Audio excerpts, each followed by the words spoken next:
అందరికీ నమస్కారం అండి. నేను మీ వైజాగ్ యువసేవ హరి. సో అందరికీ తెలుసు, మనం అన్నం పరబ్రహ్మ స్వరూపం అంటాం. అలాగే మంచినీరు కూడా గుక్కడి నీరు ఊపిరి పోస్తుంది. ఇదే నినాదంతో గత 2 సంవత్సరాల నుంచి కూడా కేజెచ్ మార్చురీ ప్రాంగణం వద్ద మృతుల కుటుంబీకులు ఎవరైతే ఉంటారో వాటర్ దొరక్క, అంటే వాళ్ళు గుప్పెడి బాధలో ఉన్న వాళ్ళకి నీళ్లు తేవడం అనేది, ఎందుకంటే కుటుంబ సభ్యులను కోల్పోయి వాళ్ళ తీర విషాదంలో ఉంటారు. అటువంటి వాళ్ళకి కేజెచ్ ఓపీ గేట్ దాటి వెళ్లి షాపుల దగ్గర తెచ్చుకునే పరిస్థితి, లేదా కేజెచ్ లో ఉన్నటువంటి క్యాంటీన్ దగ్గరికి. కానీ ఆ టైంలో ఎవరు కూడా లేవలేరు.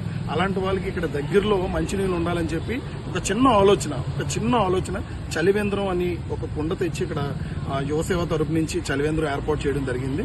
దీనికి కంప్లీట్ గా కేజెచ్ మార్చురీ, రాము, తిరుమల, అలాగే అక్కడ ఉన్నటువంటి సెక్యూరిటీ, క్షేత్రస్థాయి సిబ్బంది అందరూ కూడా సహకరించారు. అప్పట్లో ఉన్నటువంటి మమతా మేడం గారు, వీళ్ళందరి నేతృత్వంలో చలివేంద్రం పెట్టడం.